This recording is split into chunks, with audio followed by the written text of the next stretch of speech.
உப்பு பருப்பு ஒவ்வொருத்தவங்க ஒவ்வொரு விதமாக பண்ணுவாங்கங்க. என்னோடய ஸ்டைலில் உப்பு பருப்பு எப்படி செய்கிறதுன்னு வாங்க நம்ம பார்க்கலாம்.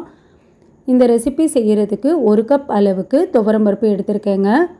துவரம் பருப்பு குக்கரில் சேர்த்துட்டு 2-3 டைம் நல்லா வாஷ் பண்ணிவிட்டு எடுத்துக்கலாம். பருப்பு எடுத்த கப்பில் 3 கப் அளவுக்கு தண்ணி சேர்த்தியாச்சுங்க. கொஞ்சமாக மஞ்சத்தூள், பச்சை மிளகா, கொஞ்சமாக சின்ன வெங்காயம் சேர்த்துக்கலாங்க. 2 தக்காளி, கொஞ்சமாக தேங்காய் சேர்த்திட்டு 2 விசில் வச்சு எடுத்தாச்சுங்க. பருப்பை மத்தில் லைட்டாக கடைஞ்சிக்கலாங்க. காரத்துக்கு 1 ஸ்பூன் அளவுக்கு மிளகாத்தூள் சேர்த்துக்கலாம்.